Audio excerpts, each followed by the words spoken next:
All right, let's go ahead and move on to the latest comments from Bill Clinton out on the campaign trail, stumping for Kamala Harris in the state of Michigan, and talking about his view of of Israel's war in Gaza. Let's go ahead and play that. I have to be careful what I say because there's only one president at a time, and none of us can get ahead of where we're going.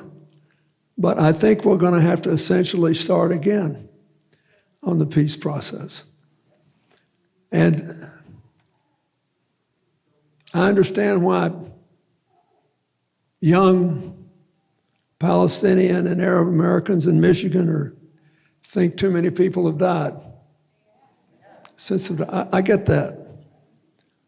But if you lived in one of those kibbutzim in Israel, right next to Gaza, where the people there were the most pro-friendship with Palestine, most pro-two-state solution of any of the Israeli communities, were the ones right next to Gaza. And Hamas butchered them. And so then the people who criticize it are essentially saying, yeah, but look how many people you've killed in retaliation. So how many is enough for you to kill to punish them for the terrible things they did? That all sounds nice until you realize, what would you do if it was your family and you hadn't done anything but support a homeland for the Palestinians, and one day they come for you and slaughter the people in your village? You would say, well, you'll have to forgive me, I'm not keeping score that way. It isn't how many we've had to kill, because Hamas makes sure that they're shielded by civilians. They'll force you to kill civilians if you want to defend yourself. And he went on from there. So basically, nothing is Israel's fault. The unbelievable devastation that we've seen in Gaza, where it's just total annihilation, every building, school, mosque, hospital, etc., the kids buried under the rubble, the starvation, whatever.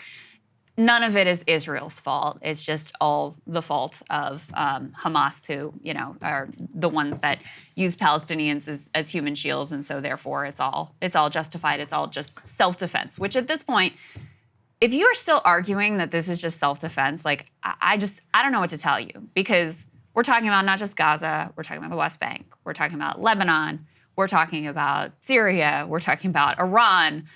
How many places do you have to attack? Actually, I just saw an analysis this morning, Saagar, that there's been over 1,000 buildings in Lebanon destroyed, which, Hezbollah didn't have anything to do, and the Lebanese people certainly didn't have anything to do with the October 7th attacks. So from a political perspective, this was in Michigan. This is a place where the Harris campaign, has been trying to improve their standing with groups of voters that have understandably fled them, Arab American and Muslim American voters in particular. But by the way, I don't like when we keep it that narrow, because there are vast swaths of the Democratic base, including young voters, including non-white voters, who are deeply concerned on a moral basis about Kamala Harris's support for this genocidal policy vis-a-vis Gaza. And here you have Bill Clinton in this critical swing state, definitely not the message that they want to be putting out there. Well, yeah, it's just very much like an old man moment takes to the campaign trail. Certainly, yeah, there's a lot to say, I think, about just in terms of Biden and Clinton and a lot of the flashbacks I don't really know why they have to these Bill 90s Clinton politicians campaigning for them. I don't know. I mean, look, he was a great, he was very popular. He was one of the most effective politicians of all time. But he is old now. He is old. I think he has lost many steps. It was McDonald's. When he stopped eating McDonald's and he went vegan, whenever he gave that up after his quintuple bypass or whatever, it was over for him. He was causing problems for Hillary back in 2008. Yeah, he said something about black voters. He said Obama should be getting his coffee and stuff like that, remember? Yeah, I do. Yeah. It was in South Carolina. So it was 2008. It's been a minute since this man was effective out on the campaign trail, and you're still rolling his old ass out? What are we really doing here, just in terms of strategy? It is fun. He is younger than Joe Biden, though. Yeah, wild. True. Absolutely. He might be. wild. Is he? I think maybe he's like the same age as Trump. I think he's 78. Yeah, so he must be the Is that same right? age. Yeah, Hold on. that makes sense. Let me look. Yeah, 78. They're the same age. There you go.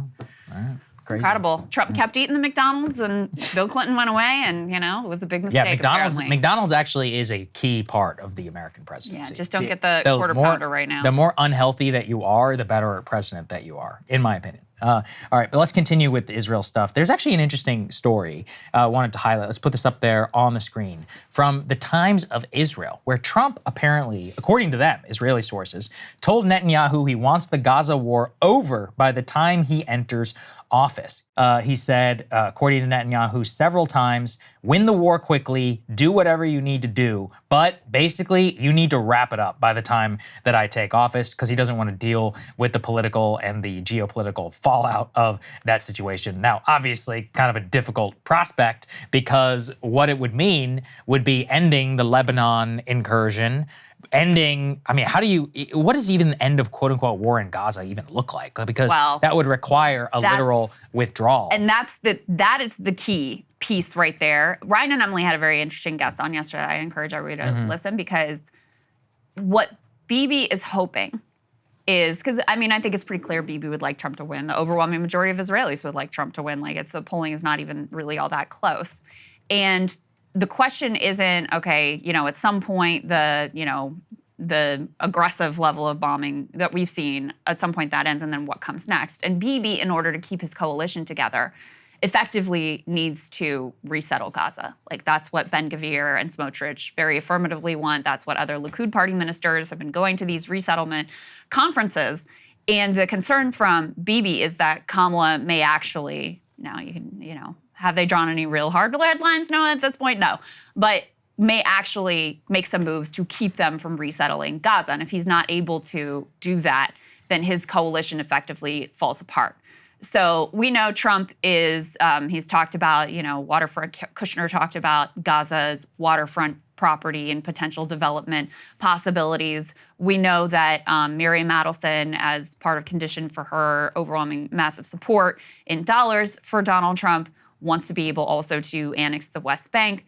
So, I think part of the game here in terms of what Bibi wants out of this political context and out of this political contest, is what comes next. Am I allowed to just move forward with resettlement and ethnic cleansing, or is there going to be any sort of opposition whatsoever in the White House to that? Yeah, I think really what Trump is Trump doesn't care necessarily about that situation, but for him and his people, they just don't want to deal literally with the ongoing war. And so they're like, look, man, you need to speed it up. And by the way, it's beneficial to them because it causes problems for the Democratic candidate. Kamala can't even do an event without getting interrupted by Gaza protesters at this point.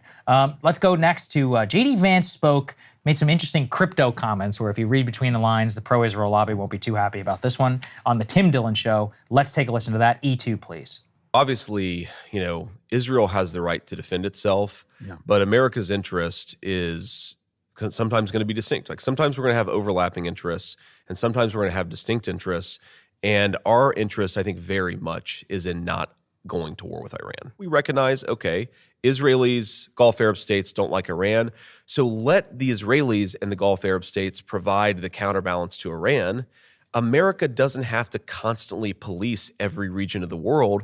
We should empower people to police their own regions of the world, right? Yeah. And one, we would save a lot of money. Two, we'd save a lot of focus. But unfortunately, I think Harris, she's got this weird thing where I actually think she kind of likes war. Maybe she feels like a tough guy about it. Yeah. I don't know why it is, but they've actually pursued, even though they say they want to minimize Palestinian civilian casualties, they pursued the pathway that maximizes those casualties. They say that they're pro-Israel. They've pursued the pathway that has prolonged the war as long as possible, which is bad for Israel. And they seem to be sort of sleepwalking us into war with Iran. It's like the dumbest of all possible worlds. All right. What did you make of that? Well, that's like a crypto. That, by the way, is about as close as you're ever going to get to some quasi-Israel criticism or whatever in a world where Miriam Adelson's shelling out the big dollars. But I appreciated it. True. And, I think it is clear that the Trump campaign has been much smarter in pursuing a strategy of trying to persuade key demographic groups that they're a place that they can go if they're disgusted. Right. Now, I think if we look at Trump's comments, for one thing, they are not in line with. They're very different. Yeah, they're not in line with what JD's saying Less here. cogent, shall we put it Trump kindly? uses Palestinian as a slur. Trump thinks that Israel should strike Iranian nuclear facilities, which, would help to escalate the war in the region. Trump was very hawkish, extremely hawkish vis-a-vis Iran when he was president. So the idea that he had any instinct towards withdrawing from the region is just, especially in terms of conflict with Iran, is just not really true. Actually, JD Vance, one of the things in the vetting document was that he was critical of Trump on his assassination of Qasem Soleimani. JD was right about that, by the way. And so, when you look at the totality of the messaging coming out from the Trump campaign, most of it is very much in line with Miriam Adelson, Rudy Giuliani, Trump himself. The problem is that Biden's holding them back.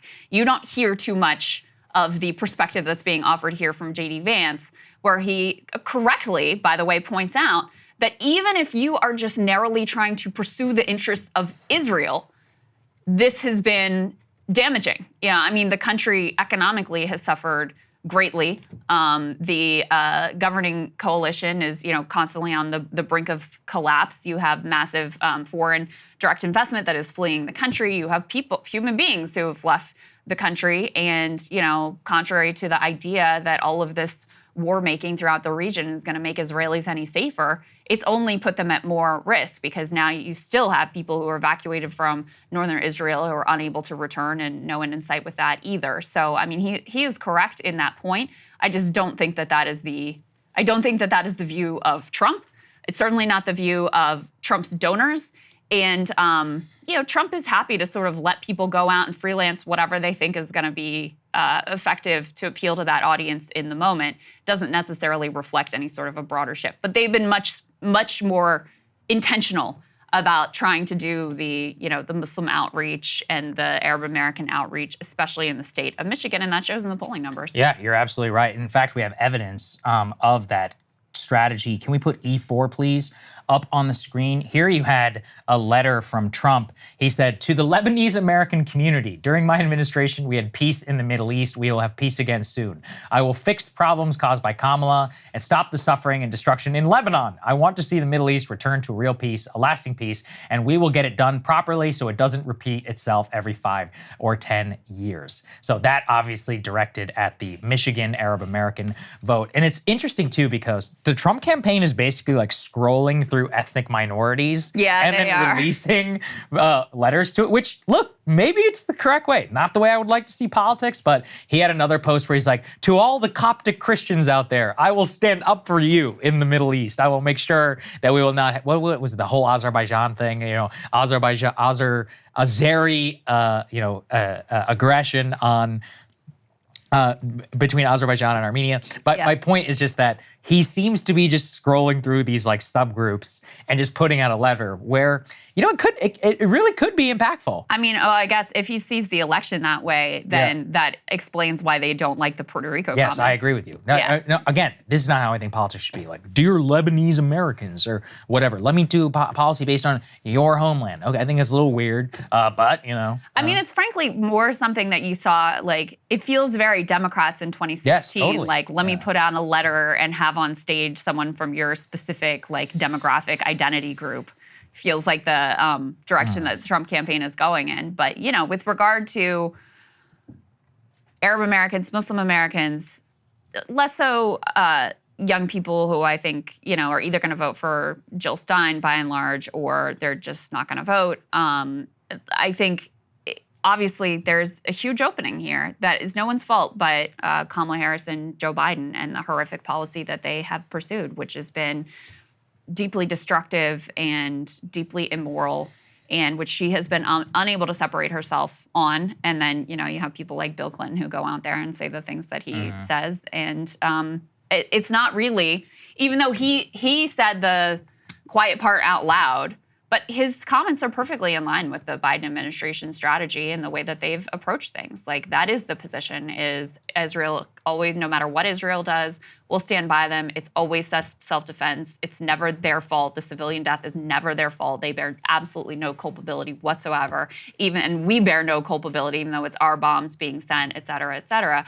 So, Bill Clinton is out there effectively articulating, just in a more clear-cut fashion, what the actual policy of Biden-Harris has been. Definitely. Hey, if you like that video, hit the like button or leave a comment below. It really helps get the show to more people. And if you'd like to get the full show ad-free and in your inbox every morning, you can sign up at breakingpoints.com. That's right. Get the full show, help support the future of independent media at breakingpoints.com.